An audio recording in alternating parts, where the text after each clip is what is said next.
Πώς καταλαβαίνεις ότι μια καριέρα δεν σου ταιριάζει?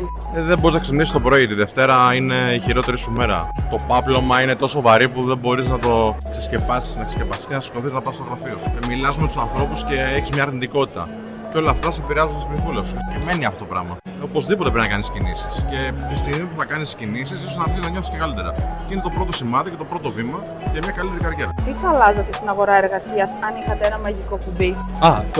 Το πάθος και την κάβλα των ανθρώπων να κάνουν αυτό που τους γουστάρει. Καθώς επίσης θα άλλαζα και τους managers σε ηγέτες. Θα τους έκανα πιο ανθρωποκεντρικούς και θα τους έβαζα στη διαδικασία να αντιληφθούν τη σημαντικότητα του να είσαι πρώτα άνθρωπος και μετά στέλεχος. Πότε καταλάβατε ότι το marketing είναι αυτό που σας ταιριάζει και γιατί? Ουσιαστικά εγώ το κατάλαβα πολύ μικρό. Δηλαδή στα 17-18 από ένα μάθημα που είχα στο σχολείο κατάλαβα ότι είναι κάτι που μου αρέσει. Οπότε ήθελα να ασχοληθώ με το marketing. Συνήθως οι περισσότεροι το ανακαλύπτουν λίγο μεγαλύτεροι. Δηλαδή όταν είναι γύρω στα 19, 20, 21, δηλαδή όταν είναι στη σχολή, ξεκινάνε να κάνουν μαθήματα. Οπότε ανακαλύπτουν ρε παιδί μου τη μαγεία που έχει το marketing. Δηλαδή είναι κάτι το οποίο εξητάρει τον κόσμο γιατί συνέχεια παράγεις ιδέες, κάνεις πράγματα διαφορετικά και δεν βαριέσαι ποτέ. Οπότε θεωρώ ότι μέχρι τα 23-24, max 25 πρέπει να το ξέρεις γιατί είναι και ηλικίες που μπορείς να τρέξεις πράγματα. Έχεις περισσότερες αντοχές, θες να κάνεις πράγματα, θες να δοκιμάσεις καινούργια πράγματα.